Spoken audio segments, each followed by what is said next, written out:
Hello दोस्तों, welcome back to my channel. घटना चक्र इन्वायरमेंट में पार्ट 15 आज हम करेंगे, जिसमें फॉरेस्ट कंजर्वेशन या फॉरेस्ट रिलेटेड जो भी होता है चैप्टर वो सारे करेंगे।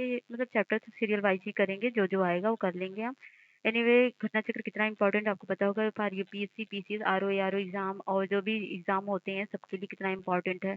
तो आरओ आरओ का एग्जाम अब 3-4 महीने में होने वाला है, जिसके लिए आपको कमर कस के प्रिपरेशन करनी चाहिए, जिसमें घटना चक्र टेस्ट बहुत ही इंपॉर्टेंट है। ये दोनों चीजें तो मस्ट हैं, बाकी करंट अफेयर तो आप करते ही रहोगे, तो वो भी बहुत ज़रूरी है। तो इसको बने रहिए और करिए। टेस्ट भी आपको करवाए जा रहे हैं और लगभग 3-4 टेस्ट हो चुके हैं, उसको आप जाके करिए। प्लेलिस्ट बने हुए हैं और करवाए गए हैं। और इन्वायरमेंट जो होता है बहुत इंपॉर्टेंट होता है, जहाँ से मैक्सिमम क्वेश्चन आते हैं। तो चलिए करते हैं बिना टाइम वेस्ट किए हुए। अगर आप सीरियस कैंडिडेट हैं तो प्लीज़ इस चैनल को सब्सक्राइब करिए, लाइक करिए, शेयर करिए और इस सब चीज़ों को पढ़िए, रिवीजन करिए। और सारे घटना चक्र के सीरीज का प्लेलिस्ट बना हुआ है, सारे सब्जेक्ट वाइज बना हुआ है, ताकि आप लोग को कोई प्रॉब्लम ना हो सर्च करने में। तो प्लेलिस्ट अलग अलग बना हुआ है, जाइए प्लेलिस्ट से आप करिए। ठीक है, चलिए स्टार्ट करते हैं बिना टाइम वेस्ट किए हुए। आयुसीएन एंड विभिन्न संकटाग्रस्त प्रजातियों के बारे में करेंगे। तो आयुसीएन विभिन्न संकटापन्न प्रजातियां जातियां क्या हैं, तो देखते हैं। जहाँ तक है कि अंतर्राष्ट्रीय संस्कृति संरक्षण संघ प्राकृतिक संसाधनों के लिए समर्पित एक अंतर्राष्ट्रीय संगठन है। संगठन का घोषित लक्ष्य विश्व की सबसे विकट पर्यावरण और विकास संबंधी चुनौतियों के लिए व्यवहारिक समाधान खोजने में सहायता करना है। आईसीएन की स्थापना वर्ष 1948 में की गई, जिसका मुख्यालय जेनेवा के निकट इंग्लैंड स्विट्जरलैंड में है। आईसीएन द्वारा जारी की जाने वाली लाल सूची मतलब रेड लिस्ट संकटग्रस्त पौधों एवं प्रजातियों के बारे में जानकारी प्राप्त होती है। आईसीएन मतलब international union of conservation of nature द्वारा भारत में पाए जाने वाले मगरमच्छों की प्रजातियों को संकटापन्न जातियों की सूची में शामिल किया गया है, तथा हाथी को संकटापन्न जातियों की श्रेणी में है। घड़ियाल मतलब गेवियलिस मगरमच्छ क्रोकोडाइल कुल की एक प्रजाति है, जो गंगा इसकी सहायक नदी में पाए जाते हैं। बांग्लादेश, भारत तथा नेपाल में अधिकांश मात्रा में पाए जाते हैं।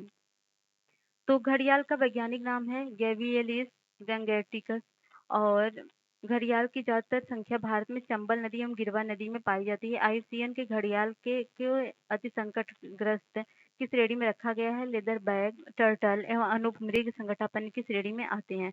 खराई ऊंट कच्छ में पाए जाते हैं। समुद्र जल में 3 किमी तक तैरने में सक्षम है। ये मैंग्रोव की चराई में पर जीते हैं। इन ऊँटों को इंडेंजर्ड स्पीसीज घोषित किया गया। हाल ही में करनाल में स्थित national bureau of animal genetic resources के खराई ऊँट को भारत में पाई जाने वाली ऊँट की नवी प्रजाति के रूप में मान्यता दी गई है। धातव है कि मालधारी समुदाय की आजीविका इन्हीं ऊँटों पर निर्भर करती है। व्हेल शार्क भारत की ही नहीं पूरे विश्व की सबसे बड़ी मछली है। लगभग 50 फीट तक लंबी हो सकती है। व्हेल शार्क ऑस्ट्रेलिया की एक अफ्रीका के तट पर प्रवास करती है, किंतु प्रत्येक वर्ष मार्च से मई माह के दौरान बड़ी संख्या में व्हेल शार्क भारत के गुजरात तट पर आती है। यह समय व्हेल शार्क की गर्भावधि है। गुजरात तट पर आने वाली इन व्हेल शार्कों की सुरक्षा हेतु 2004 में एक कार्यक्रम प्रारंभ किया गया था। स्पाइडर वाइनर उष्णकटिबंधीय जलवायु क्षेत्रों में पाए जाते हैं। यह मुख्यतः मध्य एवं दक्षिणी अमेरिका के सदाबहार वनों में पाए जाते हैं। उल्लेखनीय है कि विभिन्न वन्य जंतुओं की संख्या के आकलन के लिए पगमार्क की तकनीक का प्रयोग किया जाता है। इस तकनीकी में पशुओं के पद चिन्हों की सहायता से उनकी पहचान की जाती है। तो वन्य प्राणी का है और वैज्ञानिक नाम इनके देख लेते हैं, क्योंकि पूछ लेता है। भारतीय जंगली गधा का नाम है इक्कम हेमिओनस खुर, और एशियाई जंगली गधा का नाम है इक्कस हेमिओनस, और बारहसिंगा का नाम है रुसरवस दुआउसेली, और चिंकारा का नाम है गजेला वेनेटी, और नीलगाय का नाम है बोसलाफस टेग्रोकेमिलस। भारत की सबसे बड़ी मछली कौन सी है, तो वह है व्हेल शार्क। और गैविलियस बहुतायता पाया जाता है, कहाँ पर पाया जाता है, गंगा मैदान में। और भारत के निम्न मैदान में नहीं, मतलब गंगा घाटी एरिया में। भारत के निम्न प्राणियों पर विचार करना है तो मगरमच्छ, हाथी, इनमें से कौन संकटापन्न प्रजाति है, दोनों ही संकटापन्न है, आईसीएन की रेड लिस्ट में है। पगमार्क तकनीकी का प्रयोग किया जाता है विभिन्न वन्य जीवों की जनसंख्या के आकलन के लिए। अगला क्वेश्चन है, निम्नलिखित पर विचार कीजिए। तारा, कछुआ, मॉनिटर, छिपकली, वामन, सुअर, स्पाइडर, वानर, ये सब क्या है। तो तारा, कछुआ, मॉनिटर, छिपकली, वामन, सुअर, ये जो है मतलब स्पाइडर उष्णकटिबंधीय जलवायु क्षेत्र में पाए जाते हैं। ये मुख्यतः मध्य एवं दक्षिणी अमेरिका के सदाबहार वनों में पाए जाते हैं। ठीक है, सूची 1 को सूची 2 से मिलान करना है। एशियाई जंगली गधा, ये 21 होमी ओनस है।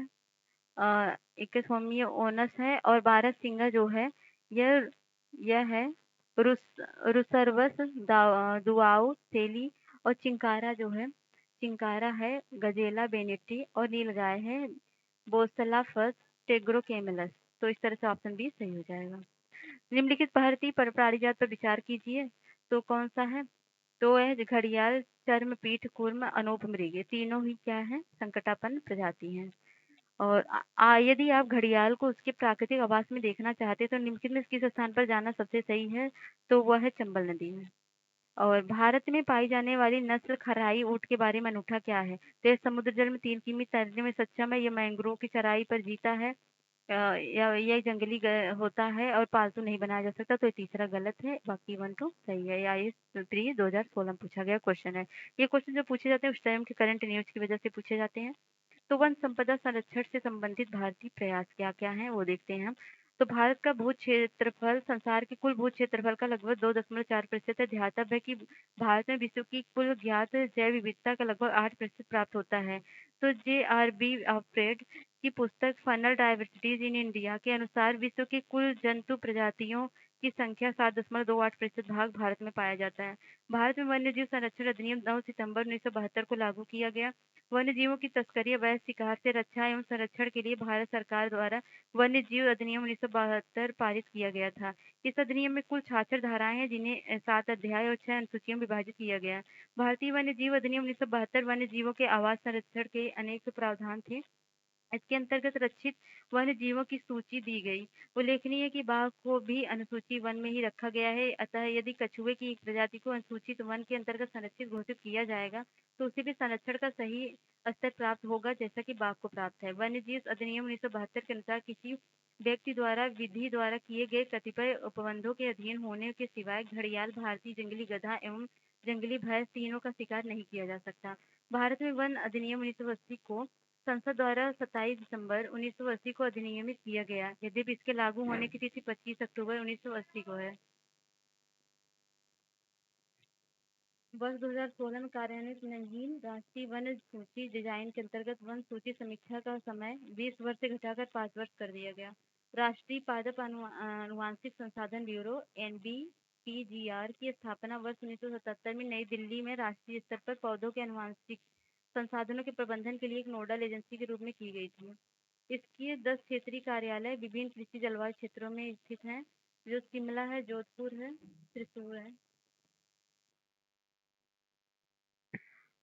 हैदराबाद, रांची, श्रीनगर। भारतीय पशु कल्याण बोर्ड देश में पशुओं के कल्याण को बढ़ावा देने तथा पशु कल्याण कानूनों पर एक संविधिक सलाहकारी निकाय है और इसकी स्थापना पशु क्रूरता निवारण अधिनियम 1960 के तहत अनुच्छेद 4 के तहत की गई थी। राष्ट्रीय बाघ संरक्षण प्राधिकरण पर्यावरण, वन एवं जलवायु परिवर्तन मंत्रालय के अंतर्गत एक संविधिक निकाय है।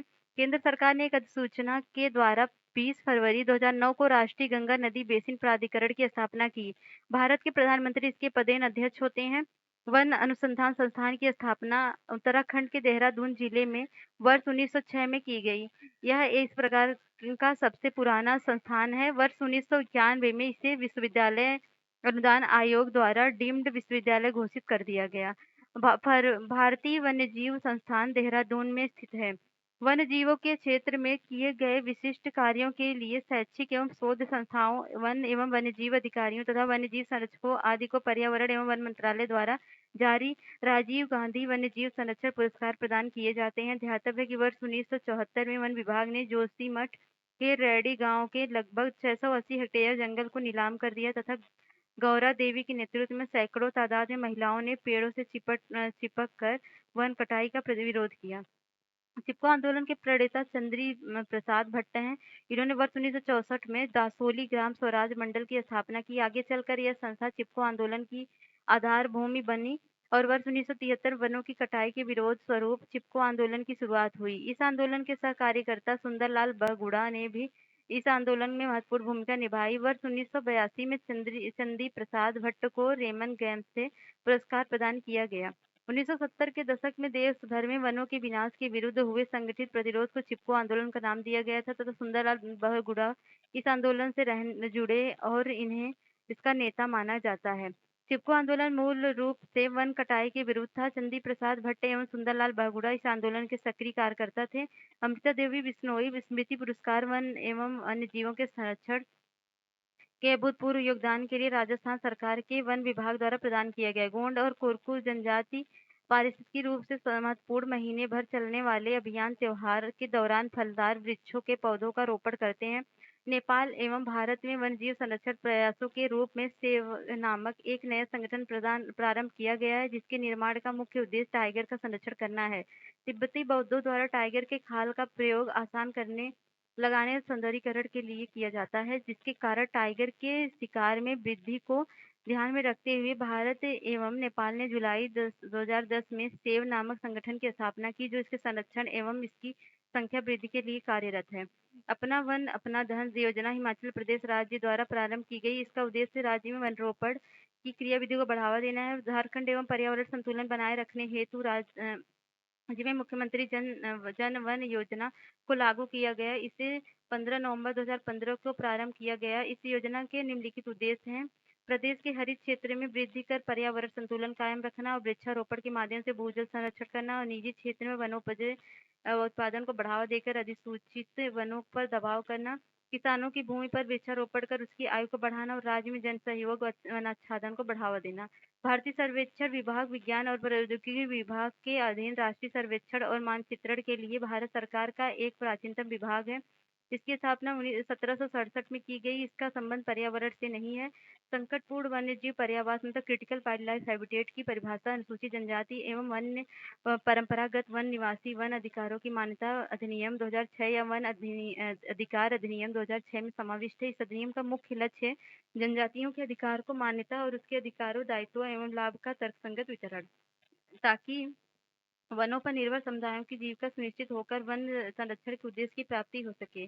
भारत में सबसे पहले बैगा समुदाय को पर्यावास अधिकार दिए गए। मध्य प्रदेश सरकार द्वारा पहली बार डिंडोरी जिले के 7 गांव में जनजातीय समूहों को यह अधिकार दिया गया। जनजातीय मामलों के मंत्रालय भारत सरकार द्वारा देश के किसी भाग में विशेष रूप से कमजोर जनजातीय समूहों के पर्यावास अधिकार आधिकारिक रूप में निर्णय लिया जाता है और उसकी घोषणा की जाती है। गैर वन जीव वन क्षेत्र विकसित किए गए। बांस उत्पादक को भारतीय वन अधिनियम 2017 में वृक्षों की परिभाषा विलोपित किया गया। इसके अनुसार अब आदिवासियों व गरीब किसानों द्वारा बांस प्रयोग करने और अपने आर्थिक उपयोग के लिए किया जा सकेगा। राष्ट्रीय वन कृषि वानिकी अनुसंधान केंद्र मतलब NRCF की स्थापना वर्ष 1988 में भारतीय कृषि अनुसंधान परिषद की एक इकाई के रूप में हुई थी। यह केंद्र उत्तर प्रदेश के झांसी जिले में झांसी रेलवे स्टेशन से लगभग 10 किलोमीटर की दूरी पर स्थित है। भारत के किस राज्य में सर्वप्रथम मुख्यमंत्री जन वन योजना का प्रारंभ हुआ? तो क्वेश्चन का आंसर होगा कौन सा आंसर होगा? ये झारखंड। अगला है, निम्नलिखित राज्यों में से किसके द्वारा अपना वन अपना धन योजना प्रारंभ की गई? तो हिमाचल प्रदेश द्वारा। और झारखंड राज्य में जंगलों को सुरक्षित वन के रूप में वर्गीकृत करने का उद्देश्य है। तो उद्देश्य बिना अनुमति सभी गतिविधियों प्रतिबंध, सभी गतिविधियों की छूट, सभी गतिविधियों पर प्रतिबंध, इनमें से कोई नहीं। तो इसमें बिना अनुमति सभी गतिविधियों पर प्रतिबंध। अगला है, भारत में वन्यजीव संरक्षण अधिनियम किस वर्ष में लागू हुआ? तो वो हुआ 1972 में। वन्यजीव संरक्षण अधिनियम किस वर्ष लागू किया गया था? तो 1972 में। ये सेम क्वेश्चन। निम्नलिखित घटनाओं को उनके प्रारंभ के कालानुक्रम में व्यवस्थित करें और नीचे दिए गए कोटों में सही उत्तर का चुनाव करें। तो क्या होगा? तो पहला होगा वन्यजीव अधिनियम आया, फिर उसके बाद आया प्रोजेक्ट टाइगर, फिर आया प्रोजेक्ट हाथी, फिर जैव अधिनियम, विविधता अधिनियम। तो ऑप्शन बी सही हो जाएगा। और इसका देख लीजिए, वन्यजीव संरक्षण अधिनियम 1972, वन्य विविधता जैव विविधता अधिनियम 2002, प्रोजेक्ट टाइगर 1973, प्रोजेक्ट हाथी 1992। तो अगर ये मिलान करना है तो मिलान करवाते हैं। वन्य संरक्षण अधिनियम कब आया था? तो ये आया था 1980 में। और पर्यावरण संरक्षण अधिनियम कब आया था? पर्यावरण संरक्षण अधिनियम आया था 1986 में। और वायु एवं निवारण एवं नियंत्रण अधिनियम 1981 में। और जल प्रदूषण नियंत्रण 1974 में। तो सब आमने सामने सही है। 1 2 3 4। तो यहाँ पर आप देख सकते हैं 2016 में कार्यान्वित नवीन राष्ट्रीय वन सूची डिजाइन के अंतर्गत वन सूची विभाग समीक्षा का समय घटाकर किया गया कितना? 5 वर्ष किया गया। और भारत में यदि कछुए की एक जाति को वन्य जीव अधिनियम 1972 की सूची 1 के अंतर्गत संरक्षित घोषित किया गया है, तो इसका निहितार्थ क्या होगा? इसका निहितार्थ होगा यहाँ पर है ना, इसे संरक्षण का सही स्तर प्राप्त है, जैसे कि बाघ को। सही है ये आंसर। बाकी ये सब आप पढ़ लीजिएगा, 2017 में पूछा गया क्वेश्चन है। यदि किसी पौधों के विशिष्ट जाति को वन्यजीव सुरक्षा अधिनियम 1972 के अनुसूची 6 में रखा गया है, तो इसका तात्पर्य क्या है? तो उस पौधे की खेती करने के लिए लाइसेंस की आवश्यकता होगी, ये है। ये 2020 में आईएएस में पूछा गया क्वेश्चन है। वन्य जीव अधिनियम 1972 के अनुसार विधि द्वारा मतलब किसी व्यक्ति द्वारा विधि द्वारा किए गए कतिपय उपबंधों के अधीन होने के सिवाय निम्नलिखित में से कौन से प्राणी का शिकार नहीं किया जा सकता? तो कौन सी? तो घड़ियाल का नहीं किया जा सकता, भारतीय जंगली गधा का और जंगली भैंस, तीनों का नहीं किया जा सकता। तो आंसर होगा डी। तो भारत में निम्नलिखित में से कौन सा अधिनियम वन्य जीवों के संरक्षण प्रदान करता है? तो वह है वन्य जीव संरक्षण अधिनियम 1972। भारत में वन संरक्षण अधिनियम कब पारित किया गया था? तो पारित किया गया था 1980 में। और भारत सरकार के वन संरक्षण अधिनियम किस वर्ष में अधिनियम किए गए थे? ये किए गए थे 1980 में। पर्यावरण संरक्षण अधिनियम 1986 भारत सरकार सतत करता है कि वह पर्यावरणीय संरक्षण की प्रक्रिया में लोक सहभागिता की आवश्यकता को का और इसे हासिल करने की प्रक्रिया रीति रिवाज का विवरण दें। और यह विभिन्न स्रोतों से पर्यावरणीय प्रदूषकों के उत्सर्जन या विसर्जन के मानक निर्धारित करें। तो दूसरा आंसर सही है, बल्कि पहला गलत है। तो पर्यावरण संरक्षण अधिनियम 1986 भारत सरकार को इस बात के लिए सशक्त करता है कि वो विभिन्न स्रोतों से पर्यावरण प्रदूषणों के उत्सर्जन या निस्तारण के मानक निर्धारित करें। साथ ही पर्यावरण प्रदूषण के निवारण, नियंत्रण और उपशमन के लिए राष्ट्रव्यापी कार्यक्रम की योजना बनाए और उसका निष्पादन करें। तो भारतीय वन्यजीव संस्थान स्थित है कहाँ पर है? देहरादून में है, उत्तराखंड में। वन अनुसंधान संस्थान स्थापित है वो देहरादून उत्तराखंड में। अगला है कौन सा क्वेश्चन है? वन अनुसंधान संस्थान कहाँ स्थापित है? वही क्वेश्चन। वन अनुसंधान संस्थान, सेम रिपीटेड क्वेश्चन। झारखंड सरकार ने राज्य के विभिन्न वन्यजीव अभयारण्य से कितने वर्ष की अवधि के लिए वन्यजीव प्रबंधन योजना शुरू की? तो वह की थी 10 वर्ष के लिए। तो निम्नलिखित में से कौन सी संस्था पर्यावरण संबंधित नहीं है? तो वह भारतीय सर्वेक्षण विभाग, बल्कि विज्ञान और पर्यावरण केंद्र, भारतीय वनस्पति सर्वेक्षण संस्थान और भारतीय वन्यजीव संस्थान, ये सब पर्यावरण से संबंधित है। तो भारतीय वन अनुसंधान संस्थान परिषद ने वन आधारित समुदायों का समर्थन करने के लिए TIFAC के साथ समझौता ज्ञापन MOU पर हस्ताक्षर किया। और ICFRE का मुख्यालय कहाँ स्थित है? तो वह है कहाँ पर? देहरादून। ठीक है। गैर वन क्षेत्र में विकसित किए गए निम्नलिखित में से कौन सा पादप को भारतीय वन अधिनियम 2017 में वृक्षों की परिभाषा के लिए विलोपित किया गया? तो है बांस। निम्नलिखित कथनों पर विचार करना है। भारतीय वन अधिनियम 1927 में हाल ही में हुए संशोधन के अनुसार वन निवासियों को वन क्षेत्रों में उगने वाले बांसों को काट गिराने का अधिकार है, और ये गलत है। और अनुसूचित जनजाति एवं अन्य पारंपरिक वनवासी अधिनियम 2006 के अनुसार बांस एक गौड़ अनुपज है, ये सही है। अनुसूचित जनजाति एवं अन्य पारंपरिक वनवासी अधिनियम 2006 वन निवासियों को गौड़ वनोपज को स्वामित्व की अनुमति देता है। तो दोनों 2, 3 सही है। अगला क्वेश्चन, विश्व के वन्यजीव भारत में पाए जाते हैं, तो पाए जाते हैं कब? तो कहाँ पाया जाता है? तो ये गलत है। 5%, 6%, 2%, 4%, ये नहीं है, बल्कि 7.28% है, ये सही है। ये सही है, जो कि ऑप्शन में दिया गया है। जिनमें से किसी चिपको आंदोलन का नेता माना जाता है? वह सुंदरलाल बहुगुणा को, 1970 के दशक में। तो चिपको आंदोलन के प्रणेता कौन है? सुंदरलाल चंडी प्रसाद, प्रणेता है चंडी प्रसाद भट्ट। चिपको आंदोलन का मूल रूप से किसके विरुद्ध था? तो ये था वन की कटाई के लिए था। चमोली के रौड़ी गांव के किसके नेतृत्व में वन कटाई के विरोध में आंदोलन चलाया गया था? तो चमोली के रौड़ी गांव में ये चलाया गया था सुंदरलाल बहुगुणा के। ठीक है। जोशीमठ रैली गांव के लगभग 780 जंगल को नीलाम कर दिया गया तथा गौरा देवी के नेतृत्व में, सारी गौरा देवी है, सुंदरलाल बहुगुणा नहीं है, गौरा देवी है। अगला क्वेश्चन है, राजीव गांधी वन्य जीव संरक्षण पुरस्कार दिया जाता है तो शैक्षिक तथा शोध संस्थाओं को, वन एवं वन्य जीव अधिकारियों को, या वन्य जीव संरक्षकों को, या उपयुक्त सभी को? तो उपयुक्त सभी को दिया जाता है। National bureau of plant genetic resources स्थित है, ये कहाँ स्थित है? नई दिल्ली में। अमृता देवी स्मृति पुरस्कार किसके लिए दिया जाता है? तो वह दिया जाता है वन एवं वन्यजीव की सुरक्षा के लिए। और नेपाल एवं भारत में वन जीवन संरक्षण प्रयासों के रूप में सेव नामक एक नया संगठन प्रारंभ किया गया। सेव का उद्देश्य क्या है? किस संरक्षण से? तो टाइगर का। तो प्रत्येक वर्ष कतिपय विशिष्ट समुदाय जनजाति पारिस्थितिकी रूप में महत्वपूर्ण है। मास भर चलने वाले अभियान त्योहार के दौरान फलदार वृक्षों की पौध का रोपण करते हैं। निम्नलिखित में से कौन से समुदाय जनजाति हैं? तो वह है गोंड और कोरको। तो निम्नलिखित कथनों पर विचार कीजिए। तो कौन सा भारतीय पशु कल्याण बोर्ड पर्यावरण अधिनियम 1986 के अधीन स्थापित है? तो गलत है। यह स्थापित किसके अंतर्गत है? भारतीय पशु कल्याण बोर्ड देश में पशुओं के कल्याण को बढ़ावा देने तथा पशु कानूनों पर एक संवैधानिक सलाहकारी निकाय है और 1960 के अंतर्गत ये है। और ये राष्ट्रीय बाघ संरक्षण प्राधिकरण एक संवैधानिक निकाय है, ये सही है। राष्ट्रीय गंगा नदी प्रोड़ी प्राधिकरण कौन सा है? ये है जिसका प्रधानमंत्री कहते हैं। तो ये दोनों सही है, तो ऑप्शन बी सही है। अगला क्वेश्चन है, संकटपूर्ण वन्यजीव पर्यावास क्रिटिकल वाइल्ड लाइफ हैबिटेट की परिभाषा वन अधिकार अधिनियम 2006 में समाविष्ट है। भारत में पहली बार बैगा को पर्यावास अधिकार दिए गए हैं। केंद्रीय पर्यावरण वन और जलवायु परिवर्तन मंत्रालय भारत के किसी भाग विशेष रूप से कमजोर जनजाति समूहों के लिए पर्यावास अधिकार पर आधिकारिक रूप से निर्णय लेता है और उसकी घोषणा करता है। तो ये आंसर दोनों मतलब दोनों सही है और तीसरा गलत है। तीसरा गलत क्यों है? यहाँ पर दिया है, स्टूडेंट इतना पढ़ लीजिएगा। निम्नलिखित में से कौन सा एक वन्य प्राणियों के विलुप्तीकरण का प्रमुख कारण नहीं है?